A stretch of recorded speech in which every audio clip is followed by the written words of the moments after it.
Happy New Year and welcome back to the Spotlight to all our viewers across the globe.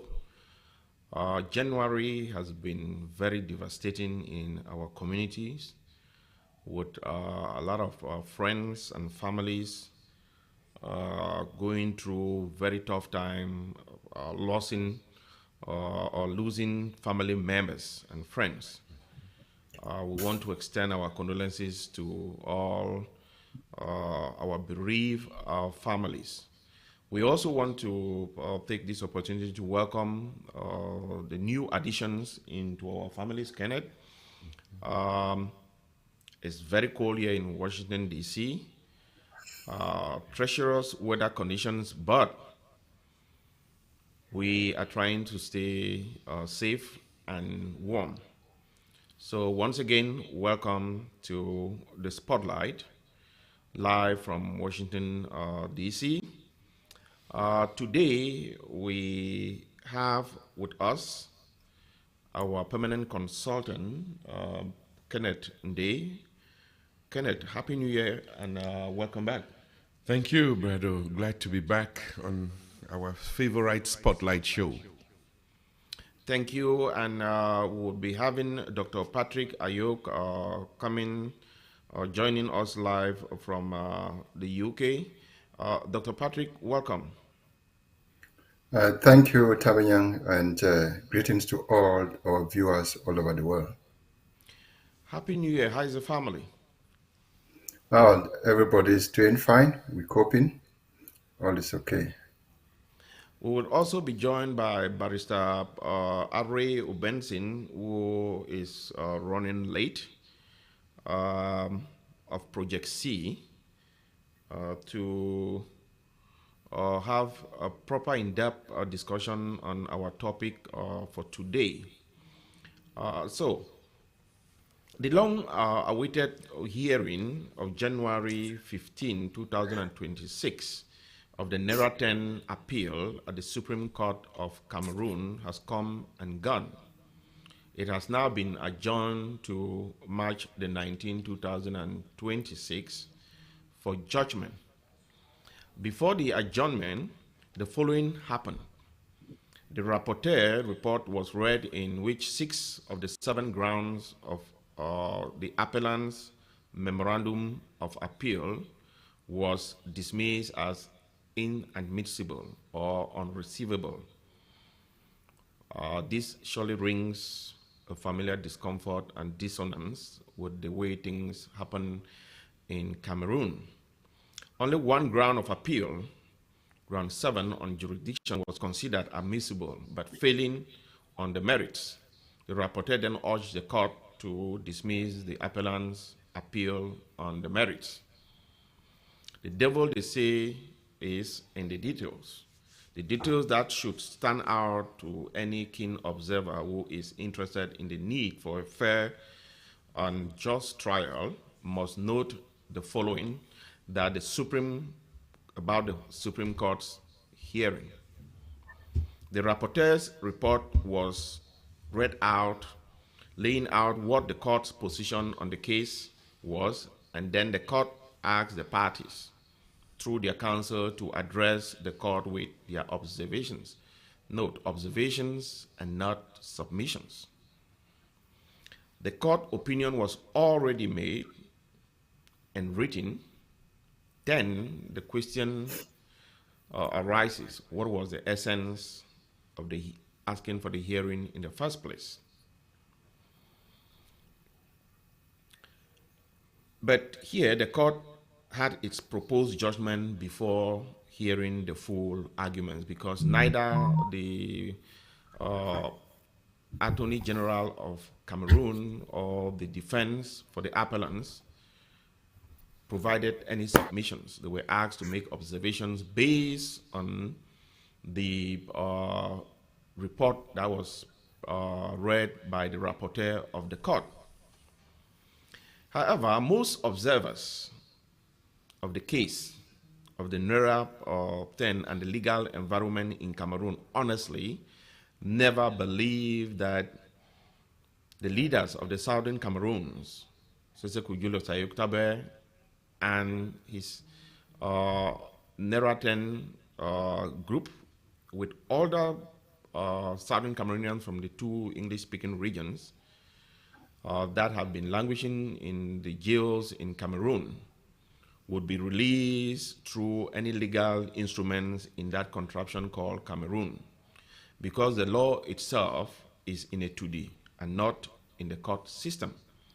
They argue, rightly or wrongly, that the present charade was that they wanted to give the impression that the Nera Ten had exhausted all their legal remedies through the court system, and they were found guilty. So the demigod and the law himself would now descend from the high heavens in a 2D in his magnanimity to grant them pardon and clemency. No one can take the credit for being so gracious, for freeing them, not even the feckless court from President Paul Biya. And this brings us to the topic and question for today. With the just ended October 2025 presidential election that has been highly disputed, with claims of a massive voter intimidation fraud and the disenfranchisement of many voters, with opposition candidate Issa Chiruma claiming that he won with an overwhelming support from the Cameroonian people. The question of the legitimacy and the legality of President Paul Biya still hovers in the political space in Cameroon. So that brings us to this question. On a broader scale, what are the legal implications of some of the engagements that the supposed illegitimate president is now engaging on behalf of the Cameroonian people? And one of those actions is the potential, because that is what it seems to be pointing to, given that the court system has demonstrated its inability to execute any of its action independently of the executive branch in Yaoundé. So, if Biya decides, as it is likely pointing to, that he's going to grant amnesty to the Nera Ten, should they accept that amnesty from an illegitimate president? And what are the legal implications if it turns out tomorrow that he is not there and somebody comes in and questions the legality or the legitimacy of that decision? And hypothetically, should Chiruma come in, if things turn out the way his team is hoping, he assumes the supreme magistracy of the country, should he respect that decision? Should he be compelled to honor the engagement that are being taken by a president that most majority of Cameroonians believe strongly that is an illegitimate president? Kenneth, I am going to send this first to you. Thank you, Brado, for that long, introduction of the topic. Well, right now, effective October 2025, where Paul Biya lost the election, he automatically becomes an ex-president. Now, he's still at A2D. The Constitutional Council declared him the winner of the elections, and it is crystal clear in everyone's mind, everybody, from all Cameroonians, the diplomatic community there in Yaoundé, foreign partners, bilateral, everybody, it is clear that Paul Biya lost. So, but he's still there, and he keeps signing papers and passing for president of Cameroon.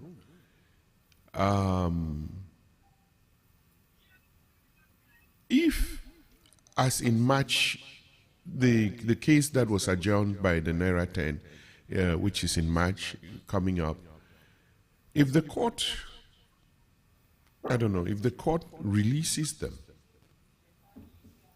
I mean, they should be released. They've been in jail for, my goodness, how many years? Is it 9 years or something, or even more?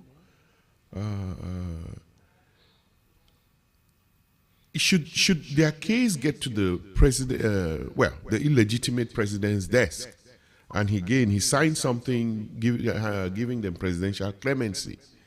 According to him, those papers he's signing as president. I don't see why our president-elect, His Excellency Issa Chiroma Bakari, should pay attention to what Paul Biya is writing now and putting out there as presidential decrees. That wouldn't hold water.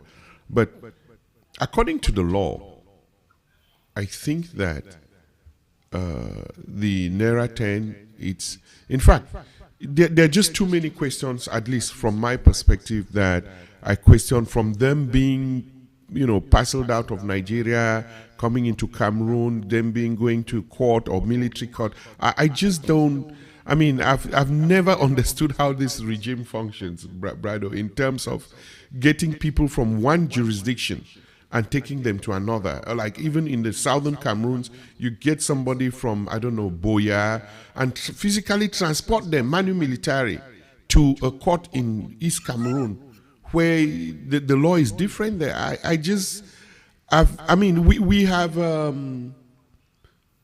We've normalized patent absurdity, unfortunately. I just don't get it. And things just keep on happening as if it's okay, as if it's normal. It just doesn't make sense. Dr. Ayok, let me get your take on that same question. Should the Nera Ten, assuming that the cry and the argument has been the illegitimacy of President Paul Biya after the 2025 presidential elections. Should the Nera Ten accept clemency or a pardon from him? And what are the implications politically? I know the lawyers are not yet here. They would be joining us soon. But what are the political implications? Is it a decision that should be honored by the Chirumakam if he happens to end up at the Supreme Magistracy in Cameroon? Now, what would be the implication? Would he be, in essence, endorsing the illegitimacy that is somehow now condemns? Okay, thank you, Brado. It's not about, from the Nera Ten perspective or point of position, whether they are released or not released, it is not in their power to say yes or no. If they are released, fine, and they have been released. Whether it's by an illegitimate person or a legitimate person is none of their business. They were illegally detained, and which was an unethical decision, and it doesn't have any moral bearing. I want to look at it from a leadership and governance perspective, or from a little bit of legal aspect and the ethical part of it. And in governance sense, they were adopted in Nigeria, so a lot of governance flaws happened.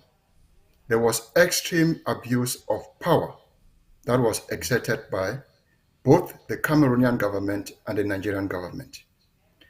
There was a strong sense of irresponsibility and lack of accountability when it comes to governance from both regimes, the Buhari regime and the Biya regime. Within a legal, when you look at it from the legal point of view, from uh, governance perspective, you will realize that international conventions were violated. The rights of refugees and other conventions that safeguard refugees to live in a country of safety were violated. And if you look at from an ethical perspective, they were abducted, they were tortured, they were ferried to Cameroon, where they were given life sentences under with the use of trumped up charges. So all the action taken by the regime were unethical, were illegal, were illegitimate. So if an illegitimate regime or they took an unethical decision, made illegal things, it is left for them for the rule of morality to rule, whether they are legal or not legal. The moral consciousness, the moral compass of the society must prevail. Again, it is not between Biya and Chiroma or Buhari or any other person. It's about a country. The adoption of the Nera Ten brought Cameroon reputation to zero. So this is the time for reputational healing. And if it is Chiroma or Biya to heal that reputation, then so be it. But what I think is that if they are released, I don't think there is any other implication, whether it's from the legal part of it. It is happening in the world. Somebody who has been voted is legal, the legal president of Cameroon, but it's illegitimate because the vote of the people did not make him the president. The regime actually imposed him as a president, while Issa Choroma was voted as a president. That's where the discrepancy between legality and illegitimacy comes in. And so I think Doctor, hold they that have the thought. right to release them. Doctor, hold that thought. I mean, understandably, it is easy for us to simply dismiss that with a wave of the hand, that uh, overwhelmingly he was not voted by the Cameroonian people. He is at the helm of the governing structure in Cameroon. And if the argument that is circulating right now within both academia, the political circle, civil society, and the diplomatic circles, if there is a president elect, how do you reconcile the decisions that the supposed illegitimate president is now taking on behalf of the government? Would Chiruma come in tomorrow and decide that the engagement with the IMF or the World Bank, or the African Development Bank, or any private investors would Biya for loans to Cameroon on the name of the Cameroonian people should not be respected? Would you be in favor of that decision? If yes, then how do you separate that from the decision if Biya decides to pardon the leaders of Southern Cameroon? These are two things. Like any normal democracy, the problem is messed up with Cameroon. Uh, Legitimacy and legality is not today's thing. It's just that it has exacerbated in Cameroon. If you look at the time in the past where Biya was supposedly the legitimate and legal president, they were highly contested election, and wherein a strong man with weak institution using repressive arrangement won the election and imposed himself. The only difference today is that things have deteriorated, and even the people that consider themselves part of the regime are facing a lot of repression from the regime. So that is the difference. And Issa Choroma was part of the regime. And take note that many actors were involved in the adoption of the Nera Ten. Issa Chiroma was one of the actors. Rene Sadi was one of them. Buhari in Nigeria was one of them. Even the lukewarm attitude of international organizations to come in and stop the madness was part of it. Even people like the CPDM crime syndicate, some of their followers, and cronies were celebrating the abduction, therefore indirectly taking part in uh, in those crimes. And even some people that believe um, that Biya did the right thing. So Chiroma was part of it. But what we need to understand is that when a president, whether legitimate or illegitimate, because most elections in Cameroon have been handled with have questionable outcome, but the one this year in 2025 was different. So whether Biya takes a decision, most presidents they can release you and on pardon or whatsoever, he takes that decision. I think Chiroma, there are certain decisions that he will respect. He himself, in his campaign speech, said the first thing that he will do if he becomes president is to release the political prisoners. So if Biya makes that decision, whether legitimate or illegitimate, I think he will honor the decision. Those are two different things.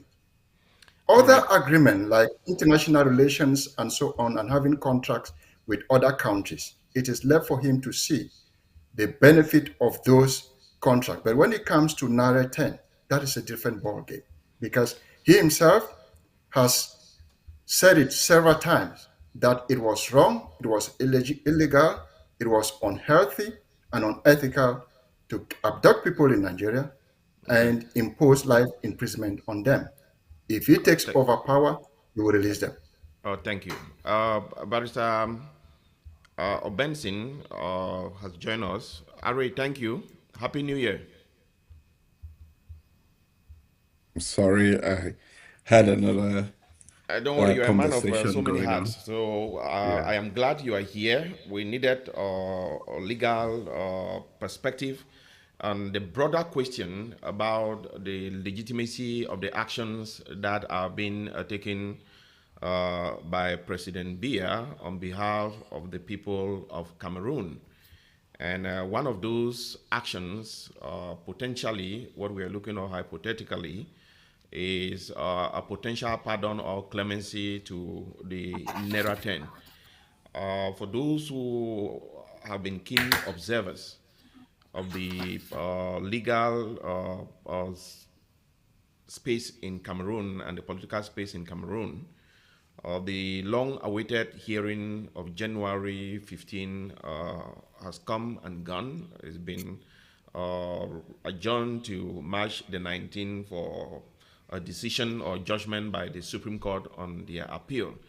But for those who have been following the case, um, the rapporteur of the court actually presented the position of the court before even observations or submissions from the both the Attorney General of Cameroon and the lawyer for the appellants.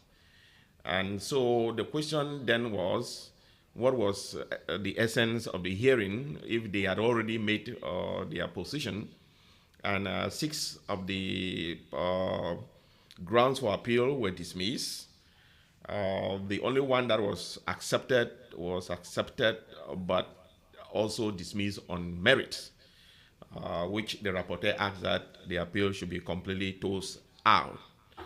But as people who have been observing what is going on, the argument of some observers, whether rightly or wrongly, has been that there is no legal instrument that would enforce or order the release of the leaders of the Southern Cameroons uh, through the court system, given that the law itself is in a 2D, and it will be through a 2D that the demigod would come down through his magnanimity and grace to release or offer them a pardon, which is essentially why they put on this charade to give the impression that the Nera Ten have exhausted their legal remedies through the Cameroonian court system, and it is left to President Biya's grace and magnanimity to now grant them clemency or a pardon. Then that brings the question and the topic for today: if he is an illegitimate president and a legal president that is occupying the seat of government, what are the legal implications of the decisions if he ends up offering them a pardon? And in the broader scheme of things, all of these engagement that Biya is now having with maybe the IMF, the World Bank, African Development Bank, private investors, what are the legal implications of his actions should in case Issa Chiruma assumes the Supreme Magistracy tomorrow? Thank you very much for your questions. It's good to see the other panelists that I know, and I'm sure that there's so much that can go into this conversation about the legitimacy of the current Biya regime, which it is common knowledge, it's public knowledge that there are disputes over the outcome of the results that were proclaimed by the Constitutional Council, which is in contradiction of Can what you most of. increase your volume a little bit? Yes, can you hear me better now? Yeah, it's better now. Okay, so there's that question of legitimacy of the regime, which I would say is not in contest for most engaged observers. And if we have to come to the question of the amnesty that could potentially or the predictions that it could be granted to the Nera Ten, we have to address the question of legitimacy versus authority, right? Legitimacy in the sense that, yes, we know that the government may not be illegitimate, but Biya continues to be the de jure president of the country, meaning that he has the authority, even though not legitimate, right? There's that question. And with that authority, when I say he has the authority, is that he's still being recognized as the president of Cameroon by the institutions, right? And by international organizations, the African Union and other organizations that have recognized the authority as president. So based on that authority, therefore, that authority, he has that power to be able to grant the amnesty. Amnesty in itself is a sovereign act, right? It's a sovereign act, which means that it's an act that is irrevocable by the state. That means recognizable, meaning whatever whoever is president that has authority to grant amnesty, it becomes a sovereign act that is recognized by the country, by the state. And so, in the context of the question that we are addressing today, an act, a sovereign act of amnesty, will be a recognition will be recognized by any other president. Say if the rightfully elected president of the country were to assume power, he will have to respect that sovereign act because it's an act that is taken on behalf of the people.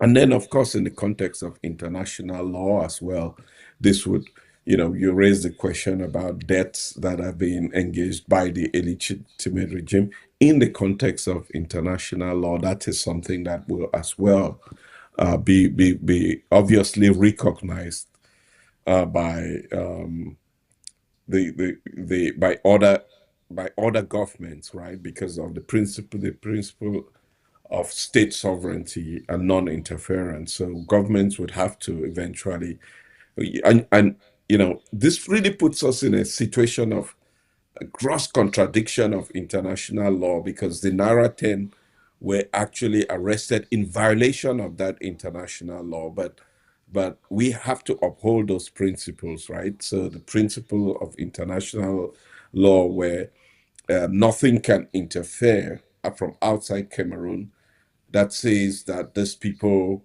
were, even though released by an illegitimate government, cannot benefit from the amnesty that was granted to them. And then there's the conversation about political versus the legal legitimacy, and in granting amnesty to the Nera Ten, it becomes a political act, right? It's a political act that can be used to negotiate our way out of the impasse that we are in, right? The fact that the regime is illegitimate, that grants amnesty, it doesn't it doesn't stop the movement towards a political solution, right? Which is something that is absolutely needed But for our Ari, country. Barrister, which one counts most? Is it the legitimacy or the legality? Because for the common person in the streets, uh, when we have these high sounding concepts, it's difficult for people to grapple with that. Okay, you're saying he's illegitimate, but his his legality is not questioned. And then I want to throw in what just happened in Venezuela. The other day, Rubio was in the Senate arguing that they did not remove the elected president of Venezuela. They took out an illegitimate president. How do we reconcile these things? It really, like you say, is baffling, and it puts us in a conundrum where you're looking at the international law that you're saying that was grossly violated by, first of all, picking them up in Nigeria, the rafflement to Cameroon, and then the military trial that took place with complete disregard of their own rights. How do you square that together? The ability of the illegitimate regime to grant amnesty, legally, it comes from its control of state authority, right? That's where the if you want to get an answer stricto sensu, the legality of the granting of amnesty comes from the control of state authority, which the de jure president of Cameroon has now, right? So that's the legal question, which is independent from the question of the legitimacy of the regime, which you can draw the equivalence to the question or the circumstances that Marco Rubio brought up with reference to the question of Venezuela. It is the authority of the state that grants amnesty. And in this context, through the legal representation of who incarnates the position of president as we speak. That is the legal aspect of it. So You know, even if even if that individual, as we face in Cameroon now, is illegitimate, that becomes irrelevant. yes, because in law, the act of granting amnesty, so the act of granting amnesty is valid in law as long as the regime is recognized as the current government, right? That is the position. Again, very separate questions in terms of the illegitimacy of the regime. Now, if the regime was illegitimate and not legally in authority, that it completely evacuates the question about granting amnesty, because they will not have the capacity to be able to grant amnesty in that context. But could that happen Yeah. that a regime is illegitimate and illegal at the same time? Because then there will be no regime. Yes, there will be no regime, so we would not even be having this question. The regime would have collapsed. But the regime, even though recognized by by the people and many stakeholders as illegitimate, is still in control of state authority. It's still being recognized beyond the borders of Cameroon as in control of state authority. And that's where the power of granting amnesty incarnates from, right? So that's the complex situation in which we find ourselves, which cold-heartedly, and from a legal perspective, if you look at it from a legal perspective, that's the argument that you'll be making, that there is merit actually in granting the amnesty, because it can also lead to a political solution for Cameroon. Kenneth, let me get back to you before get back to Patrick and Ari. Yeah. What are the political implications? Because, like what Ari is saying, uh, given the political nature or situation that we find ourselves presently, maybe an amnesty could be an act, a political act that could maybe begin to restore or begin to heal the country. But could somebody come out tomorrow and challenge that decision, that even though we are arguing that he has the legal authority because he still incarnates the authority of the state, that he was an illegitimate president that was not in any way, shape, and form supposed to be at that position at that time to make that decision?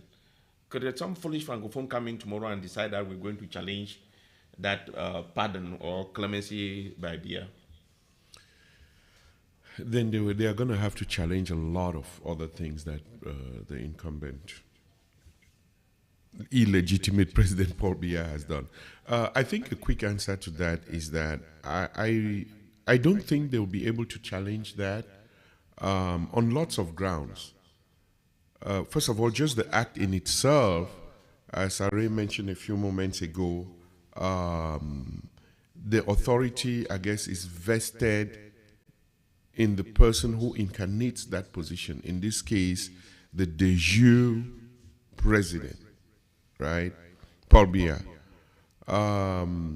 So for somebody to come tomorrow to say, oh, they don't recognize this because he was not the legitimate president, I don't see how that can happen from a strictly legal standpoint. I mean, just as you have all these international institutions, and take the IMF and World Bank and Islamic Bank and all these other bilateral financial institutions that Cameroon works with.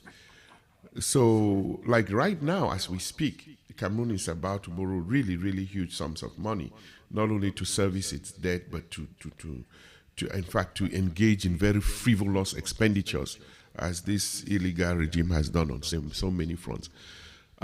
Is it possible that tomorrow President-elect His Excellency Shachiroma Bakari comes in and says, okay, I, as president, I don't recognize those things that Louis Paul Motaze did with Paul Biya, and get the loans or refute the loans? I don't think that's possible. I just don't, because the international institutions, and I've seen this happen even in a court of law here, they're going to tell you, okay, well, we're not giving the money to you, Issa Chiroma. We're giving the money to the people of Cameroon. and the people of Cameroon still have this money in these accounts. Okay, give us our money. But it gets really, really complicated, you know. Dr. Patrick, if I might pick your brain in the same, to dovetail where Kenneth just ended. So, in essence, these international institutions like the World Bank, given that they are actually in the midst of asking for these loans that you're not sure how they're going to repay them, but somebody is committing the country to these loans, meaning that the president or his delegated authority to his subordinates, which ministers or ministers of states, to engage the country. Even if the outcome is so bad, it means we are tied to that outcome irrespective, because these international institutions, maybe within the Cameroonian political space and legal space, there's the argument about legitimacy and legality. If these international organizations are dealing with Biya in Yaoundé, even in the midst of this dispute with the opposition and civil society in Cameroon, does that mean that they have in default recognized that Biya is a legitimate and legal president of that country, and whatever contract that they're going to enter with him now will be respected by whosoever is going to replace him? Thank you very much.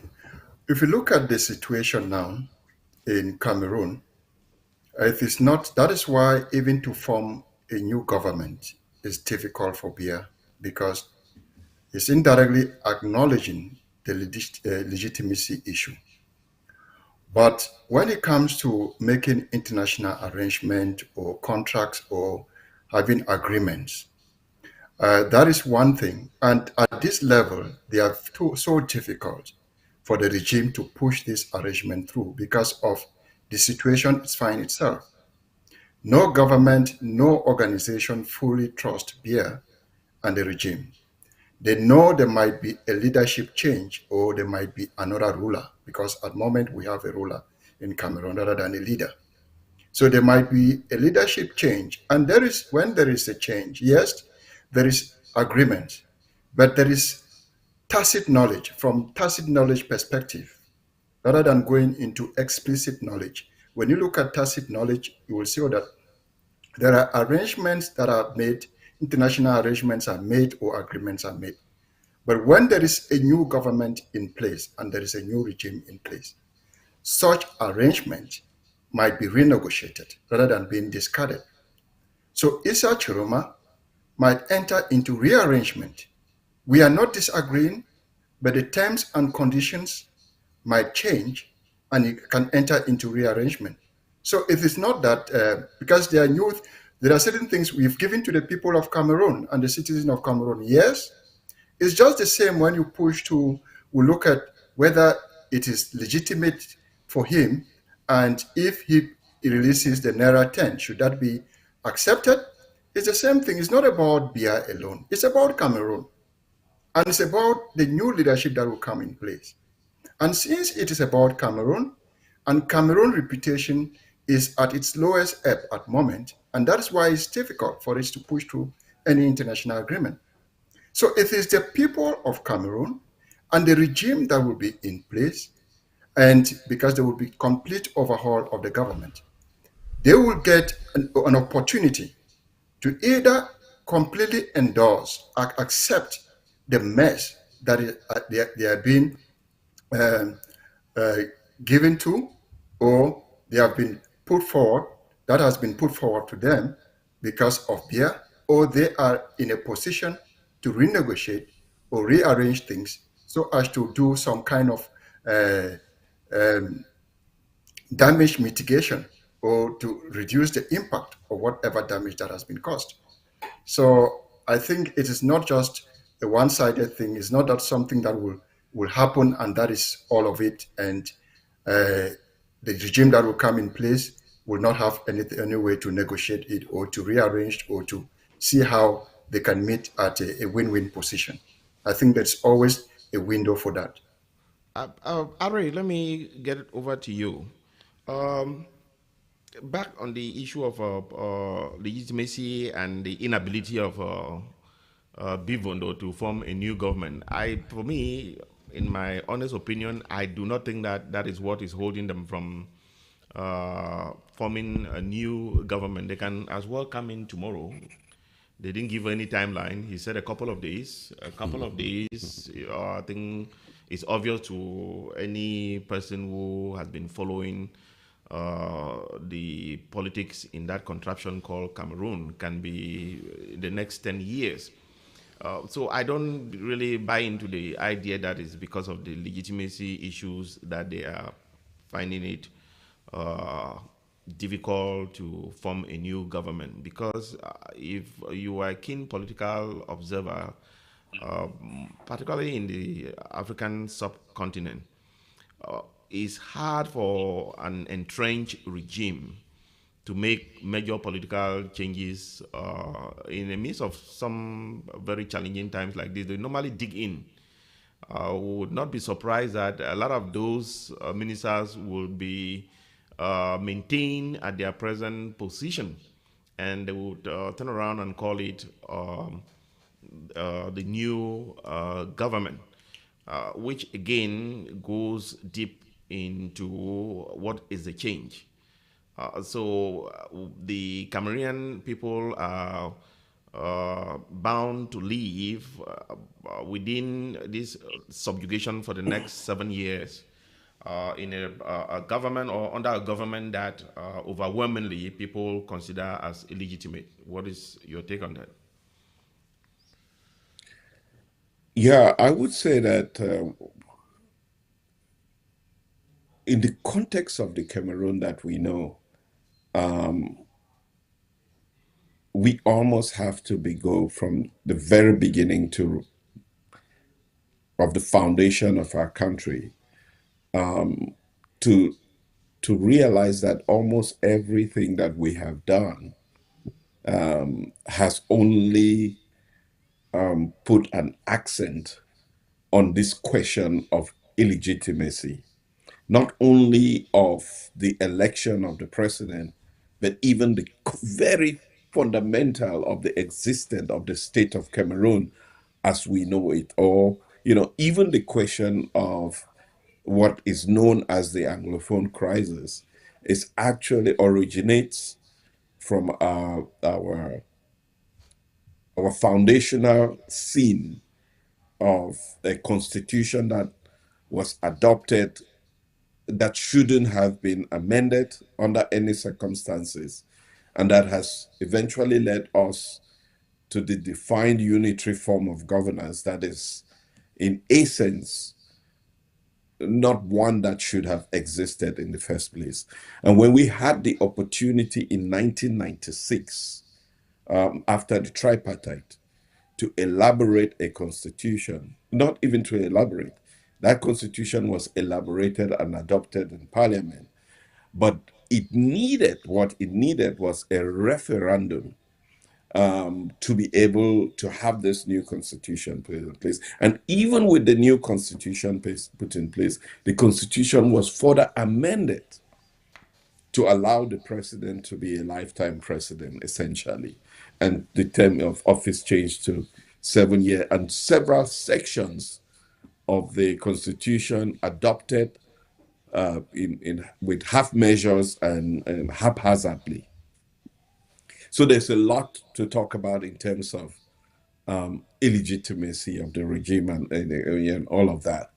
But to your point and to the question about the regime being able or not having the capacity to appoint a government, I would emphasize the use of this word capacity, where the capacity for me is in the person who is purported to be president.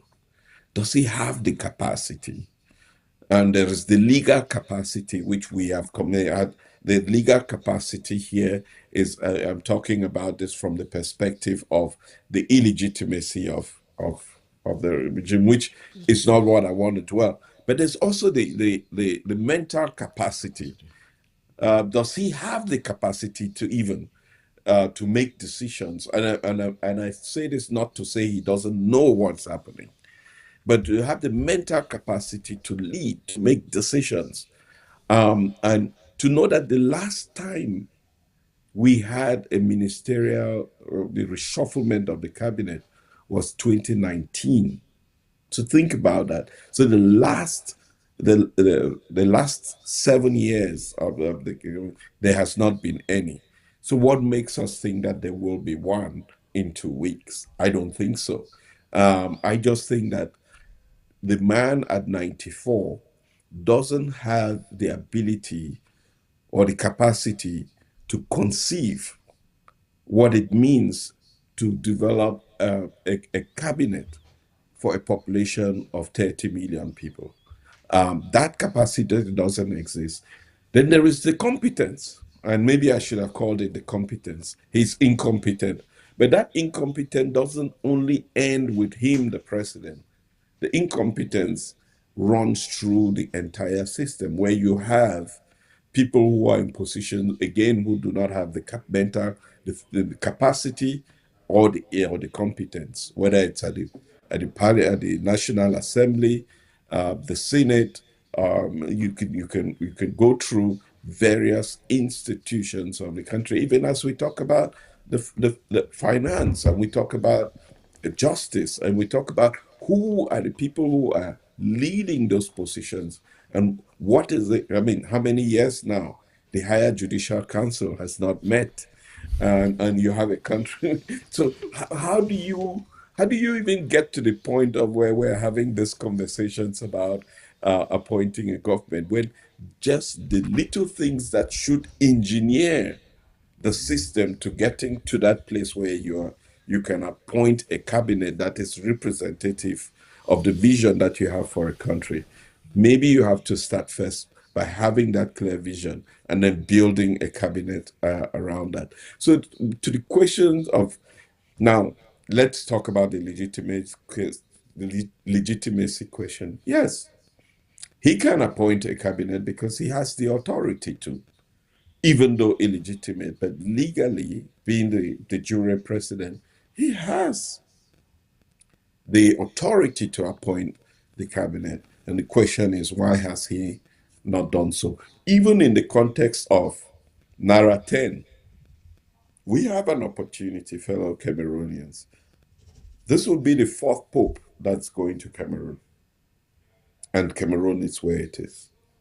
The pope visiting Cameroon is not only to bring spiritual blessings on Cameroon, it's going to cost enormous amounts of money.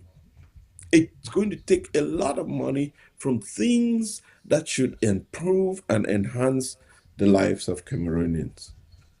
But maybe there could be one thing that we do here.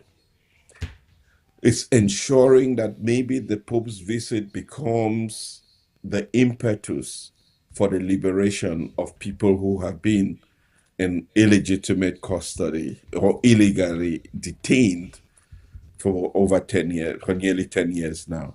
This could be an opportunity. And why is this important? The argument could be made that he doesn't have the authority to grant amnesty, right?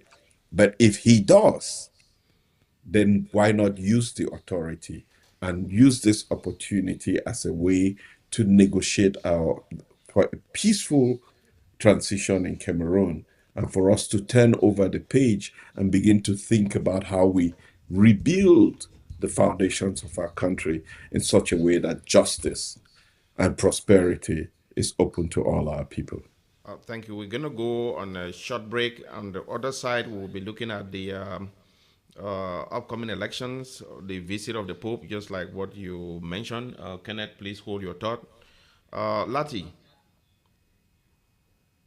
685-301. Hello, Washington. Under the high patronage of His Majesty John Putatron Anik Julio, Chief of Bangwa, we announce a chic event, an exceptional evening in a dream setting where culture meets class and elegance. Fundraising gala by the Washington Bangwa family as part of the 2026 Macabo Festival. See you on March 14, 2026 from 8 p.m. in the prestigious Africa Bana Hall at Laurel, Maryland. You are all invited, Cameroonians, Africans, and all communities, to our gala where we will raise funds to carry out the project to purchase and install solar panels in the village of Bangwa, located in Western Cameroon. The most expected event in the DMV. Do you already have your ticket? Everyone is VIP for only $100. You can reserve a table for 10 people, 1 whiskey 12 years old, 2 red wines, 2 sweet wines, 1 bucket of beers, and much more. In a 10,000 watt atmosphere with the best DJ of the city, DJ Olivier on the mix.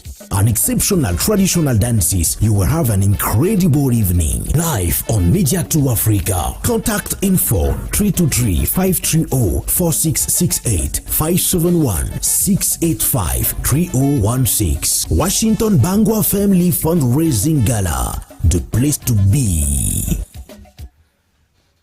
Welcome back, and I think that was from the Bangwa community, who would be doing community fundraiser to promote a fundraise for a major solar farm project in Bangwa in Cameroon.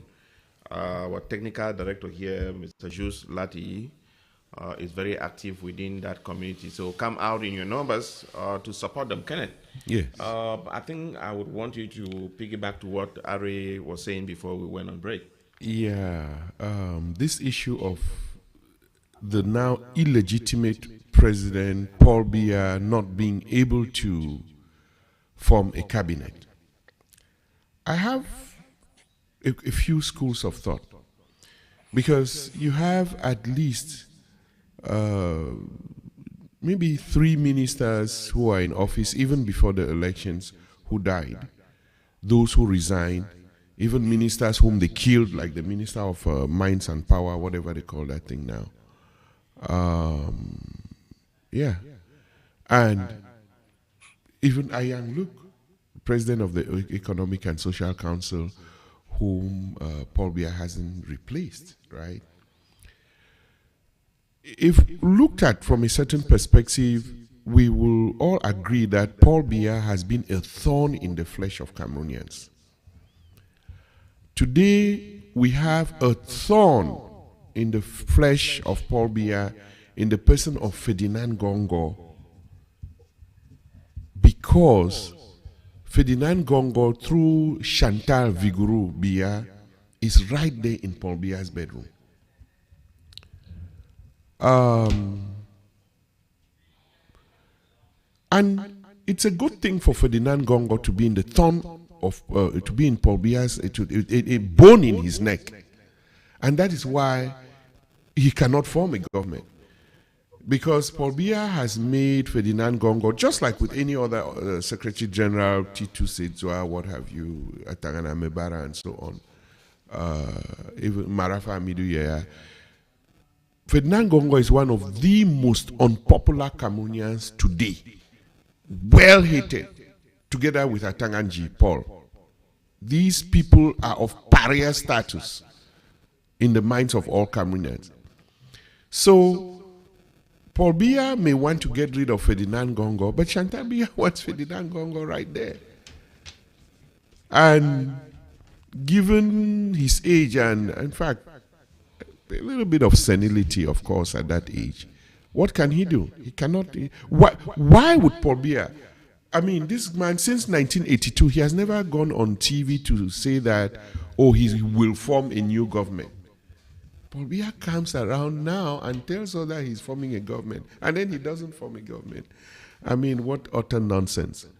So, it is, as I mentioned a few moments ago, just that inability for him to form a government. And he's very well informed, by the way. He knows what is happening in every nook and cranny in all the 58 divisions in various age groups. That's how he's able to pick people left, right, and center. So the challenge now is there are people still in that government who actually are in support of President-elect Issa Chiroma Bakari. And there could be a major revolt. So, I mean, let's see what the next coming days would be, whether they want to change the constitution, whatever they're toying with, it still remains to be seen. Dr. Ayok, I would a little bit differ with some of the positions of Kenneth. I am not in or neither of us is in Biya's bedroom to know who is there. But we can tell that he is there. We cannot at the same time argue that he's having some, is partially incapacitated with severe mental challenges, and then also argue that, yes, he's quite aware of what's going on around him. He is notorious for sticking to the people who are loyal to him. You can see, I don't know why anybody asking him to do what he doesn't always like to do, change. He himself has not changed who he is. You have his henchmen, who are all of them, is it nano-generians now, or octogenarians, or whatever you're going to call them, from the National Assembly, from the Senate with Nyat Njifengi, from the Constitutional Council with Tangana, from the ministers who have been there with him for the past how many years, the Buba Bello Magari of that country, the higher education, even the Rene Sadis, the one in justice, all of them. It's not like somebody who has been known to do all of these radical changes or wholesale injection of new blood into his government. So it is hard for anybody to argue that there is something that is restricting him from doing it. I just think that he likes to keep people guessing. Unfortunately, the Cameroonian people are suffering. Now, what the going of the Pope, I don't know why they like visiting Cameroon. I don't even know how many members, Catholic members. There must be a very strong Cameroonian lobby in the Vatican that the last 4 popes or so, Francis did not go, right? The Argentinian did not go. Yeah, he did not. But 3 of the last popes have gone to Cameroon. Would that just not be legitimizing the regime? Because even during some of the outreach to the Vatican to try to look for solutions into the conflict in the southern Cameroons, the Pope, the late Pope, had called and even came out and endorsed the Canadian pre-talks. But Cameroon, in its true nature, completely and intransigence, ignore all of them. What is it that is in that country that they feel at every time they should go there? Wouldn't this be a point to shun the country and say something has to be done? Some would argue that, going there would engage in dialogue with them to make sure that they can return to some sense of normalcy and peace. But the government has demonstrated repeatedly their lack of interest to engage in any genuine dialogue or solutions into resolving the conflict. So would the Pope go in there, not just answering or challenging the question of the legitimacy of that regime? Dr. Ayok?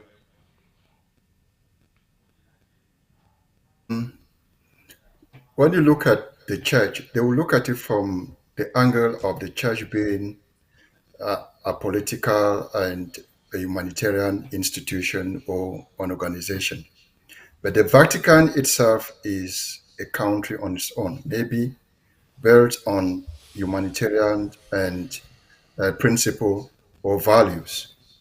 So they like Cameroon because there is what is called in development primitive accumulation.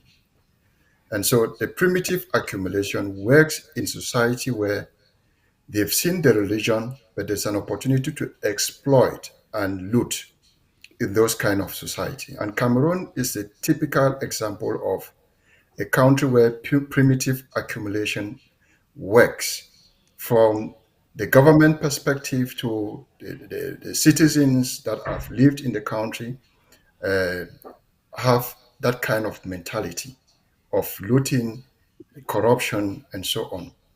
So the church also prevails. That is why in advanced democracies, the church is not so prominent.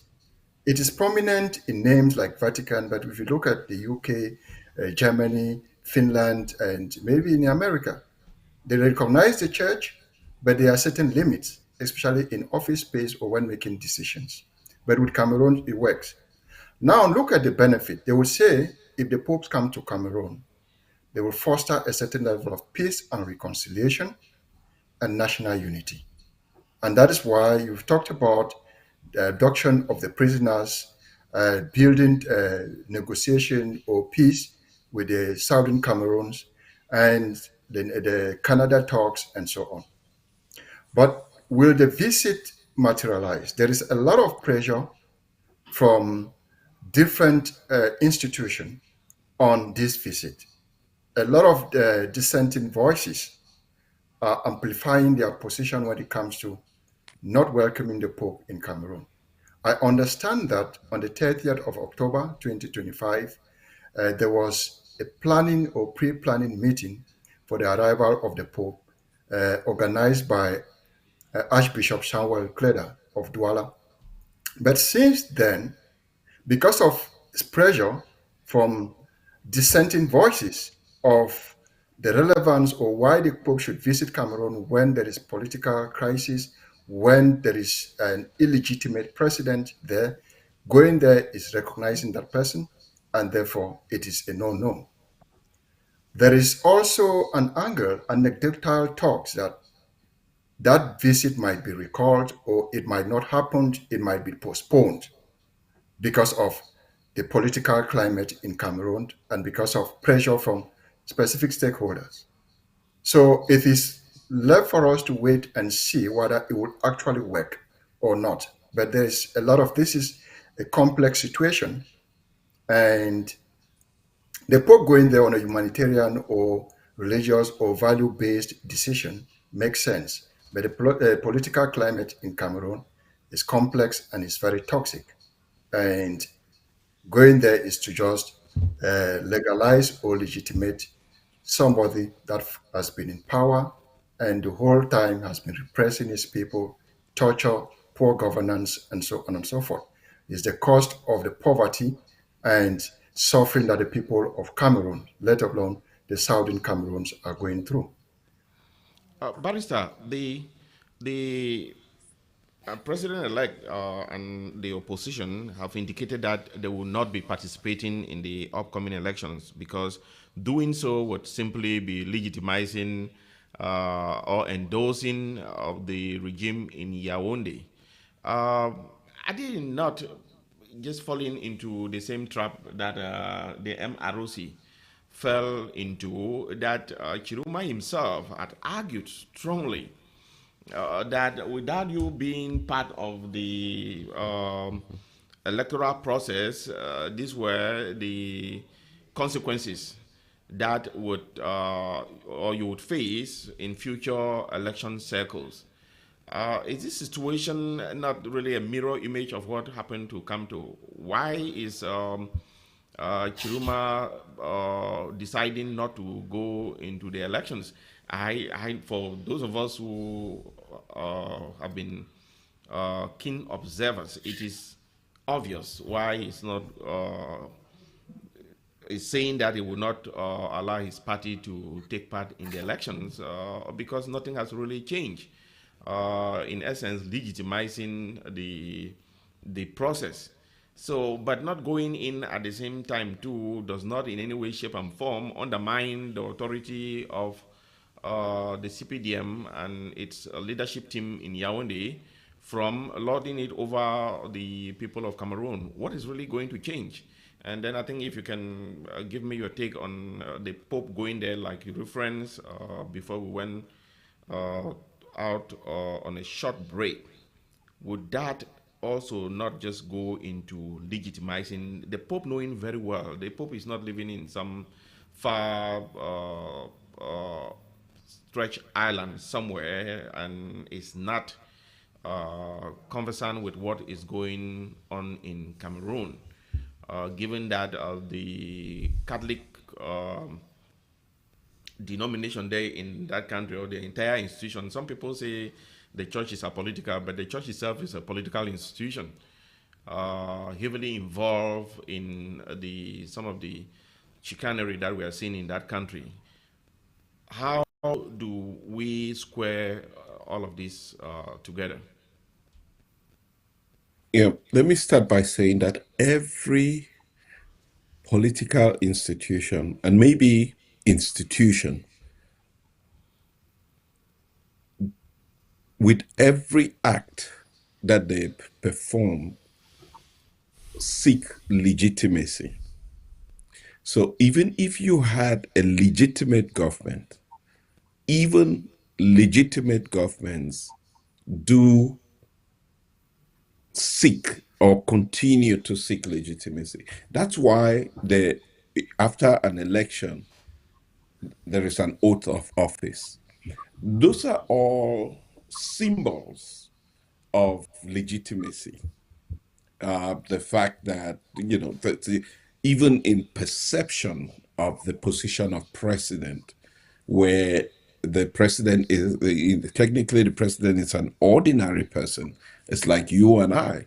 Each one of us can be president. We have the mental capacity to be. But immediately you become president, you get the title of your excellency, right?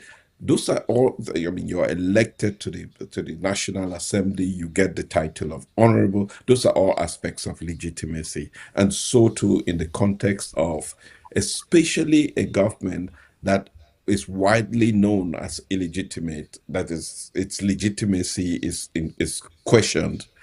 They would grab onto every opportunity to define themselves as legitimate. And consequently, the visit of the Pope, for example, they've tried it once and twice and see that it works. So why not always extend an invitation to the Pope? Some countries may love the Pope, but are not willing to invest the kind of time and resources to bring the Pope to their country. Cameroon, Biya knows that this has worked for him in the past. So why not invite the Pope again one more time to Cameroon? And who knows the largesse that Cameroon throws to the visit of the Pope. I would say that yes, it would only go to address this question of his legitimacy against his not being legitimate. And it largely depends on the Cameroonian people to protest as much as they want against the visit of the Pope. But it's almost a fait accompli that the Pope has announced his eventual visit to Cameroon. So what do we do to capitalize on this moment as a way to negotiate our way out of the impasse that we have? Maybe the civil society has to demand of the Pope certain things: the liberation of all political prisoners in Cameroon, amnesty granted to those who the Nera Ten and those who have been detained unjustly, the creation of a proper dialogue committee, conference, that actually takes into consideration resolutions that I hope will come out from an all Anglophone conference that really puts context on the table, what this union of two states can really be when we come together and build the kind of Cameroon that we want. So for me, that's the opportunity created with reference to the visit of the Pope. Now let's talk about the upcoming elections, and I'll say this from a very personal perspective.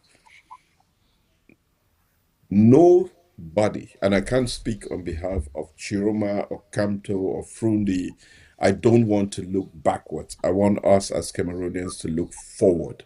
And I'm asking Cameroonians to think not with their hearts, but to think with the head. To envision the Cameroon that we have, where we want, in the context of, not only in the context of what we have now, but in the context of what could be possible. We cannot resign ourselves by acting based on what happened in the past or not learning from what happened in the past, but to really think about a great leap forward. Why do I say this? When I think about Cameroon, I think about it in the context of what I know. I'm 54 years old. The future of Cameroon is, my story with Cameroon is behind me and not ahead of me. But the majority of Cameroonians are less than 30 years old. 65% of the population of Cameroon is 35 and under. The only country that they know is Cameroon. And the only way that we can get them engaged in the development process of their country is through participation. And participation in development takes place in different forms, but largely civic participation, which is your involvement with your community. And then there is political participation. If we have to build a Cameroon, you have to build it based on these two pillars. We always think about ourselves from electoral cycle to electoral cycle. And yet we have garbage heaps that are filling the streets of our country in every community that the people live in. Yet we build houses on hills that have no pathways to get there. We don't have authorization from our municipal government or to build those houses. We have representation in parliament that is not representative of the people.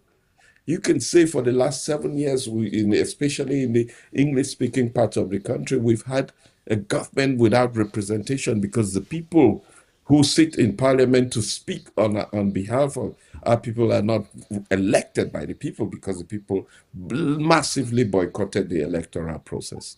We have a president in Cameroon that we say is illegitimate, and it's the absence of participation in the electoral process that actually gave him the mandate to be president, and that is hanging on to this illegitimacy as a result of the fact that he could get 100% from the division. So it technically, the absence from participation actually created the opportunity for him to be where he is. And for me, my age, to tell a 21-year-old that is due to register for an upcoming election that please do not register. Don't participate in the electoral process of your country because of a past election. I think that is foolhardy, and it's just not something that a statesman or somebody who aspires to be or is perceived to be should be telling another generation of people not to participate. But let me also say something. When we were going into the presidential elections, we knew that the terrain was not, that the field was not level. But what happened in the presidential election was an opportunity to demonstrate that President Biya is illegitimate and that his regime is beatable. We have evidence. We can also have evidence, community after community, that the mayor that purports to be our elected mayor is illegitimate. And if every mayor is illegitimate, if every person who sits and represents us in parliament, we can prove that they are illegitimate, then we make an illegitimate system ungovernable. So you can still develop the same proof all the way. So speaking really from my personal perspective, no one, and look at history here in the United States, the black people here in the South knew that trying to vote was going to be difficult, where they were tested whether they speak English. Everything was put in their way to stop them from actually voting, for their votes to be counted. But that didn't dissuade them, that didn't tell them that they must stop. They said, we have to beat them at their game. And so we have to, I would say to the people of Cameroon, that let no political institution, individual, tell you what to do with your political decision. I would leave that to every young person of Cameroon to participate in the process, because in participating in the process, you have the possibility to define what your future, the future of your country, your community. And if it fails, you learn from that mistake. You take the lessons from there and prepare for the next one, even when you know that it's going to be unfair. The alternative is two things: a pious dream that wouldn't ever materialize, or you resort to an unconventional means of access to power that probably would lead only to bloodshed. And that, to me, is where we should draw the line. Thank you, Barrister. I think we would be wrapping up. Dr. Yok, if I listen to what Barrister has argued passionately, that the opposition, will get back to you, that the opposition should certainly go into the upcoming elections. But it's hard also to argue against the people who say, like Chiruma, that doing the same thing over and over is certainly you are a fool because you already know the outcome. So it's not because people don't want to participate in the electoral process, but you're participating in a process if you're actually calling it a process, because it's something that is already predetermined even before the elections are called or launched. So I've sympathized with people who sometimes say, you know what, it's not worth us engaging in this exercise anymore because we are just making ourselves look like fools. Uh, I mean, they have a point. We can't just dismiss them because definitely we want to encourage young Cameroonians, which is our responsibility to do. Even the person who is 94-year-old is still thinking himself as young, and a vision to lead the 65% of the country that is below 35 years old. So that argument, though very strong as a civic responsibility, it also has its setback. Are we just giving the regime a free hand? Because every time that you go through this exercise and then you come out and you begin to argue, down the road, your own credibility is called into question because you can't participate in a process that you know is flawed. And then you come out every time and you repeat the same kind of argument. And to add to that, as I will go around all of you, what also explains the lukewarm nature of the diaspora engagement? Because Cameroon has a very vibrant, intellectually sound, and to a certain extent, financially stable diaspora that could engage constructively or aggressively in making sure that change comes to Cameroon. What really explains the lukewarm attitude of most diasporan Cameroonians? Because if you are involved in some of the community events that happen here, when you go to some of these alumni, very soon summer will be here. Mm-hmm. You will be having all of them from the Opsans, the Sekarets, the Bobans, the Maxosans, the ones from PHS, Bisongabang, the Bexans, and all of these major community organizations. You will see massive fundraisers. You go to some of these fundraisers; they are raking in about $200,000-300,000 I saw a video circulating a couple of days ago. A single individual and his family said he was going to contribute 300 million to a certain project in the northern zone. That is $600,000. But what explains the lack of a proper structure politically to mobilize the diaspora? Dr. Ayok, for your remark. Thank you. I think from a position of social legal perspective or political perspective, I think that most of Cameroonians in the diaspora are not risk bearer. They are not ready for change, real change. Because when you want change, you have to commit. You have to really commit. They are not risk bearer. And in business, you make the highest risks to make profit.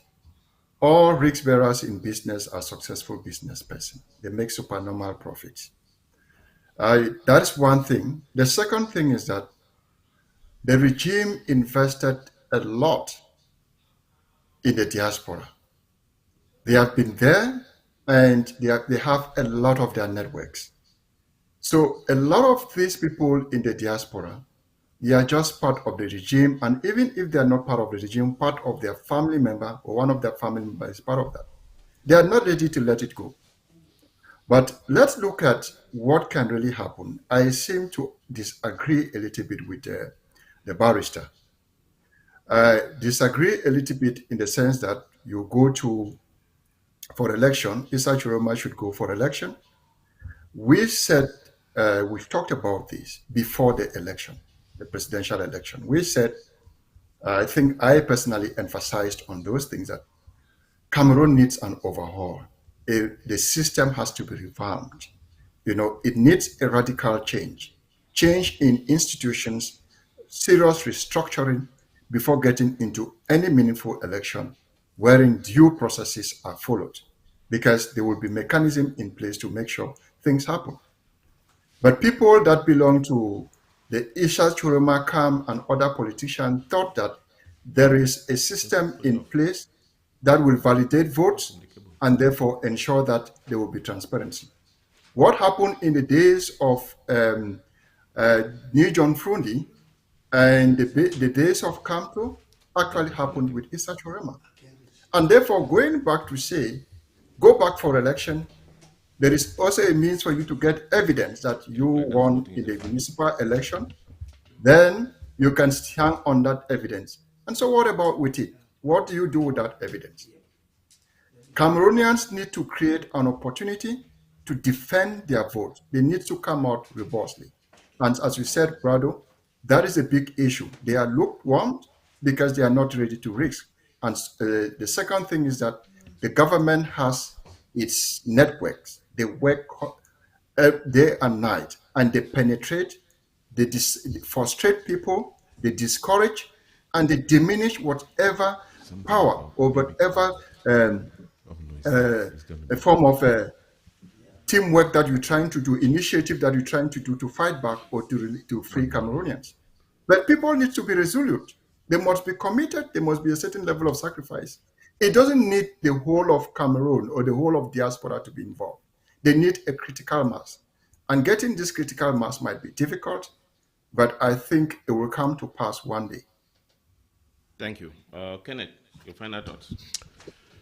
My final thoughts regarding the elections are that Cameroonians have to participate in the elections to get rid of this regime. I'm sorry, but I do not share anyone, political or otherwise, trying to insist that people boycott any election. Our history is there, and there's just too many self-evident facts before independence and after independence, if you want to go as far back as any time. In recent times, what is it? Professor Maurice Kamto, his party made that mistake. SDF. I mean, these are things that we lived with. We don't even have to read history books to understand what the issues are. So before the October 2025 elections, it was crystal clear. The same system that governed those elections is the same system that we have right now. So there's no difference. We do have an electoral calendar. That calendar is not determined by Biya. It is not. So if you engage in a fight and you are strong enough, you cannot cop out. Oh, because no. But you cannot say the electoral calendar is not determined by Biya. He can postpone the elections. Correct, but it's within the limits of the law. So it depends on him too. Yeah, well, yes, but it is engaging in these elections is not delegitimizing what took place in October. No, the same thing that happened in October prior to the elections coming up is the same set of rules and what have you. So it is up to us to participate and have that overwhelming evidence yet again that these guys they need to be pushed out. And so when you engage in that fight, and as most Nigerians say, if you have enough timber and caliber, come on board, let's engage in the fight and then get rid of these guys. You know, with respect to the diaspora, you see, Brado, it's interesting. Many people today who are, let's just say 35 years old, for example, right? They will tell you, call them for a demonstration for example, wherever, and they will tell you they are not going anywhere. When you ask why, they tell you we did all those things in Cameroon and nothing changed. These are today, these are diasporans who have now been here for at least 10 years. They'll tell you they demonstrated in Cameroon, they did this, they did that, nothing changed. They are here now, they want to move on with their lives and do whatever it takes to have a good life, work their money, send money home, do one or two things. And that is the response we get from a lot of these folks now. So, I mean, is the diaspora reluctant or has some lethargy towards the democratic process as a whole in Cameroon?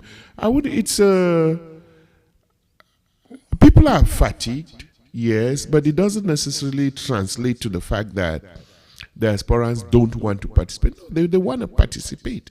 And diasporans are actively participating, especially from an economic standpoint.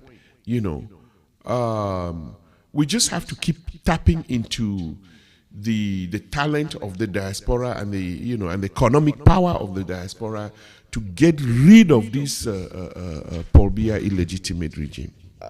I think to the point about diaspora participation economically, through the remittance, but in essence, they are keeping the government afloat.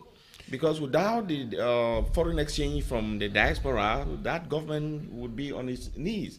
So for me, in that participation, in that light, what that you're arguing, they are practically doing the regime a favor. And a hungry man is an angry man.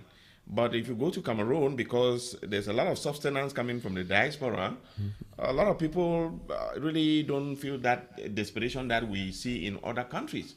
So that could be a problem. But the lukewarm nature to participate in the electoral process or the political space in Cameroon is, the liturgy is just unprecedented. Some people have argued that most of the people, like what Dr. Yoke is saying, a lot of people are arguing that most people here in the diaspora were either planted by the regime or their hands are tied. A lot of them left queues, left ENAM, left École Normale, and most of those professional colleges or institutions, and they are here in the diaspora and they are still receiving their salaries in Cameroon. So most of the time, it's very difficult for them to step out there and say, you know what, I'm going to go for a protest.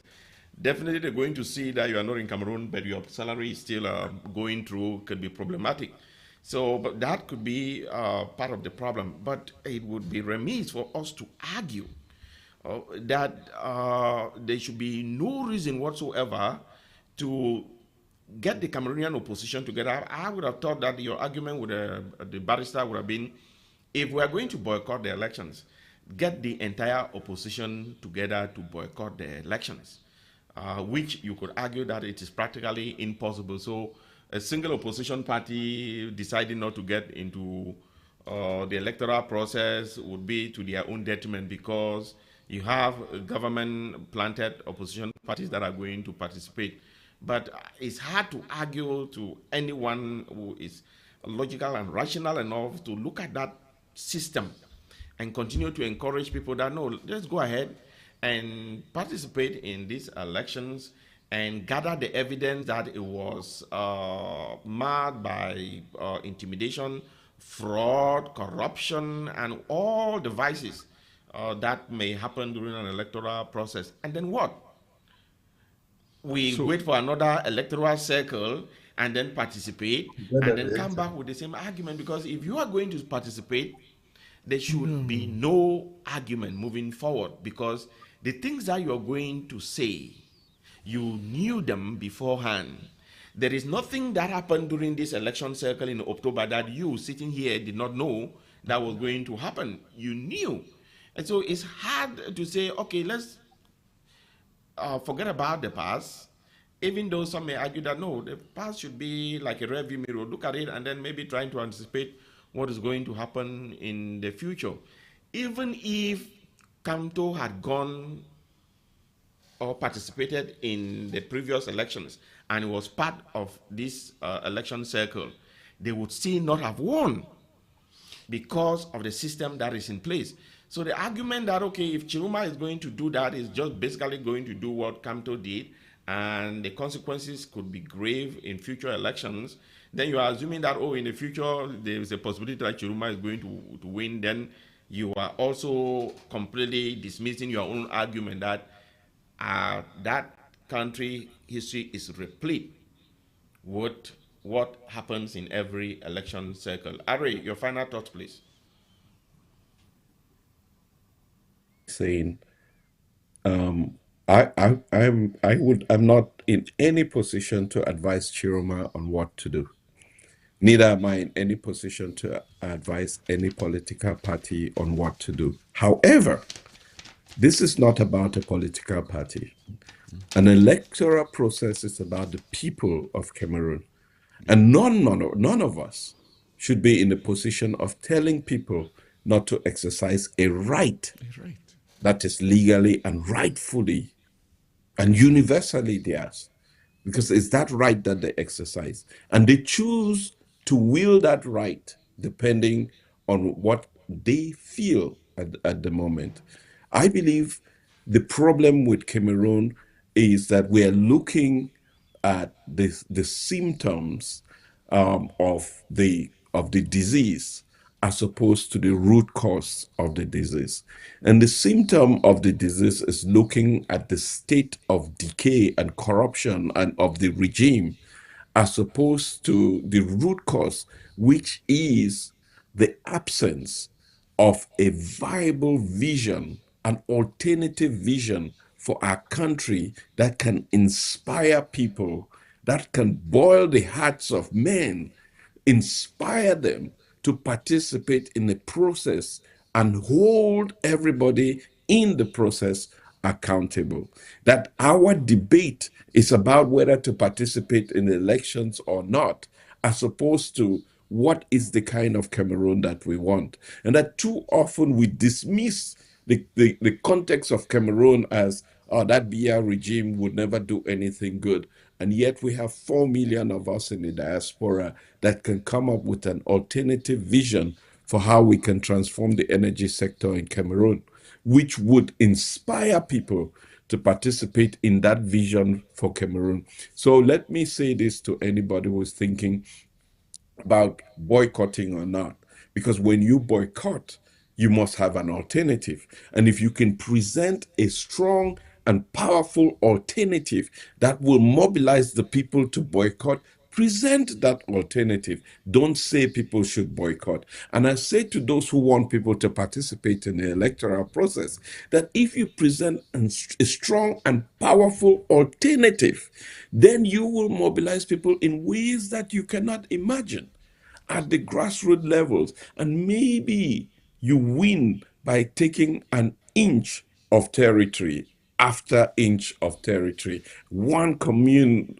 urban council after another. You may not get all of them, but certainly if we can get 10, certainly out of the 300, if you can get 60, you can begin to implement that vision in that small community of Osing But Ari, are you in arguing, Mount Hill. Ari, are you arguing that all of this is being done in a vacuum, has not been done before? Because what you're arguing there has been tried and tested. The SDF boycott the elections in 92 and then came in later on and won about 40 something councillors. So it's like people have not presented a vision. I don't think that is about the presentation of a vision that is viable to the Cameroonian people. This entrenched system in place had made it practically impossible for this vision that you are talking about, which are these very beautiful, bright ideas that should move Cameroon from its present state of inertia to a vibrant country that embraces all its diversity and its sons and daughters, both in Cameroon and in the diaspora, to champion the change. But there is a system in place, and that system has been in place for the past 43 years. Are you telling the audience that nobody had presented a vision? Because even Chiruma lady, even though it was a protest vote, came in and presented some ideas that got people to channel the energy that they had built in against the system, and we know the results. But you're still trying to convince them that, okay, we are not going to tell any Cameroonians, but in a party platform, the party can decide that we're not going to go for elections. That is their legitimate right, because they know beforehand the outcome of those elections. You can win one council, or you are inside the parliament, that the opposition has not presented a single bill that has passed through the parliament. Let's say the opposition wins maybe 10, 15, 30, or 40 Brado, if I may. Parliamentary seats. Brado, They become please. really ineffective. It's just legitimizing the system. Brado, please, if I may, right? We are not saying that, or we are aware that repeating the same thing, it's some sort of an iterative process, for lack of a better word. And what we are also saying is that when faced with two evils, you're faced with an evil, you participate or you boycott. You do the lesser of two evils. The lesser of two evils is to participate. Because we've been down the path of boycott before, and we hand this illegitimate regime on a gold platter. We hand them parliamentarian MPs, what have you, on a platter of gold. But if we choose the lesser of two evils, we go into the process and we can have alternative outcomes. We've already been down the boycott Like path. what? Explain to us, explain to the audience the alternative outcomes. Because the outcome is obvious. Right now, of the 2025, 26, this is in fact, it hasn't even happened in more than 30 years. Since 92 was the time that things came closest to what we're about to see happen. That throughout the national territory, a protest vote is being exercised on this regime. But you know it's not about the vote. It is a system in place. That because is- we are doing something that is No. obvious for everyone to see. No. It's not except we are saying that it's about the vote. It's like the people are not No, voting. I think it's speculative. It's speculative in the sense that unless you are saying that we should resign ourselves to the fact that change cannot happen in Cameroon, and consequently we should do nothing, which explains in many cases why the diaspora has given up on Cameroon. As long as history is what we can go by, every regime in the world is susceptible to being brought down by the very people that have put the regime in place. Your only regret is if let me just use a hypothetical example. For us to win this October 12th presidential election, if you recall, when we started telling people back that they should register for the elections, Can you imagine that there were only 8 million people who registered for the elections? We're even talking about the context of Cameroon, only 4 million people voted. When we have the capacity to have 17 million people to be registered in the election and overwhelm the system, if we are talking now about wanting to change Cameroon, besides going to pick up arms, right, to fight this government and lose more lives, the only peaceful path for transition in Cameroon is participating in an electoral process. Start now. Every young person who is listening to me in Cameroon, I don't care when the elections come. I don't know how those elections are going to take place. I know the system is unfair, but start first by registering for the election. Because if you are not registered in elections and then the opportunity comes for change, you cannot participate. It will be too late. So, my brothers and sisters, you can debate the merit of what would happen, but be in the system first, and then we will fight the system when you're inside. Outside of it, you don't have a chance. Oh, thank you, Barrister Ayok, for the passionate uh, discussion. Dr. Patrick, thank you. Kenneth, thank you. I think we want to keep this discussion going. It is imperative, and I think it is incumbent upon us to continue to take these very complex topics and try to provide some shed some light on what are the possible alternatives or options that are facing the Cameroonian people. But I think as a topic for today was focused on the Nera Ten. It is obvious to any keen observer of the case since their adoption in Nigeria in 2018 that their trial and subsequent conviction and sentencing in the military kangaroo court in Yaoundé had no semblance of fairness and the entire process was unjust to the leadership and the people of the southern Cameroon.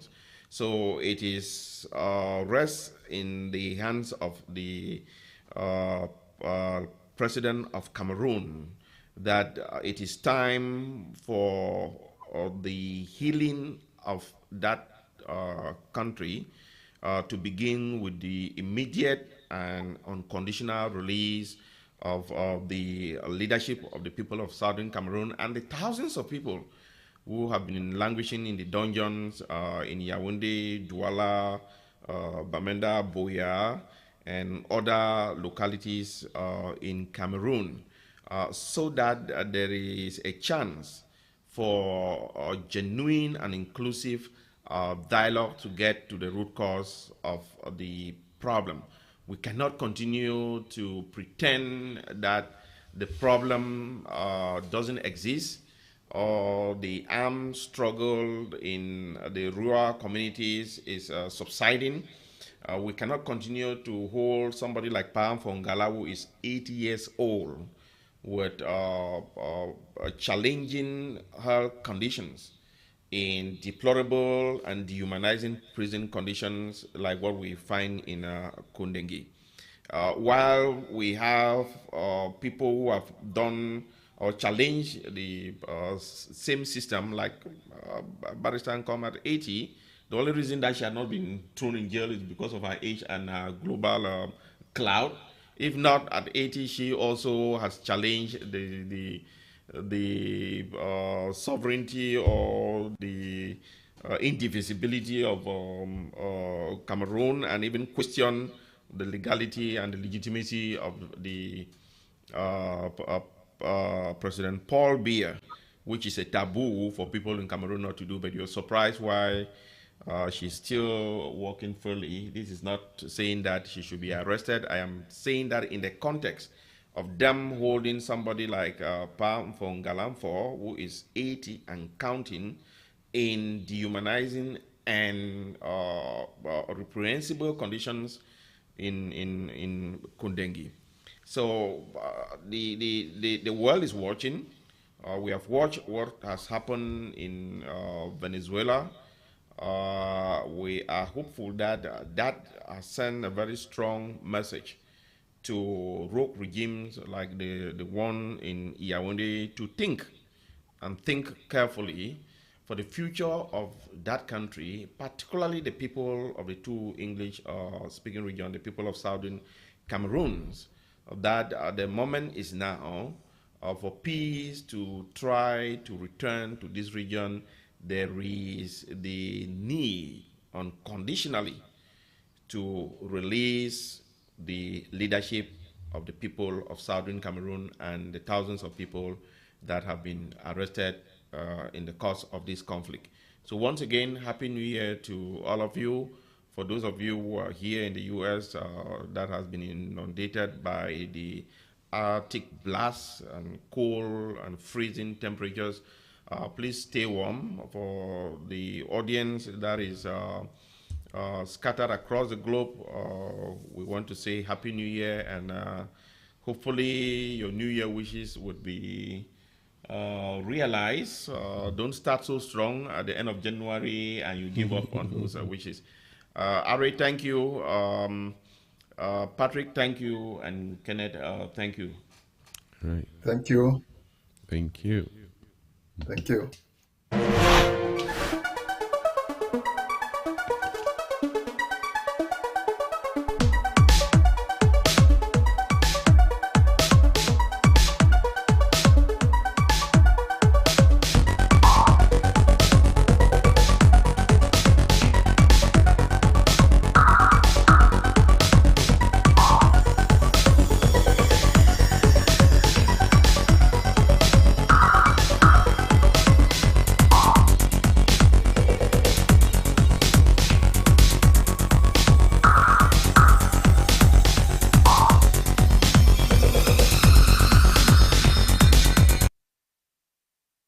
Hello, Washington, under the high patronage of His Majesty John Putatron Julio, Chief of Bangwa, we announce a chic event, an exceptional evening in a dream setting where culture meets class and elegance. Fundraising gala by the Washington Bangwa family as part of the 2026 Macabo Festival. See you on March 14, 2026 from 8 p.m. in the prestigious Africa Banner Hall at Laurel, Maryland. You are all invited, Cameroonians, Africans, and all communities, to our gala where we will raise funds to carry out the project to purchase and install solar panels in the village of Bangwa, located in Western Cameroon. The most expected event in the DMV. Do you already have your ticket? Everyone is VIP for only $100. You can reserve a table for 10 people, 1 whiskey 12 years old, 2 red wines, 2 sweet wines, 1 bucket of beers, and much more. In a 10,000 watt atmosphere with the best DJ of the city, DJ Olivier on the mix. An exceptional traditional dances. You will have an incredible evening live on Media 2 Africa. Contact info 323-530-4668 571-685-3016. Washington Bangwa Family Fundraising Gala, the place to be. Hello, Washington, under the high patronage of His Majesty John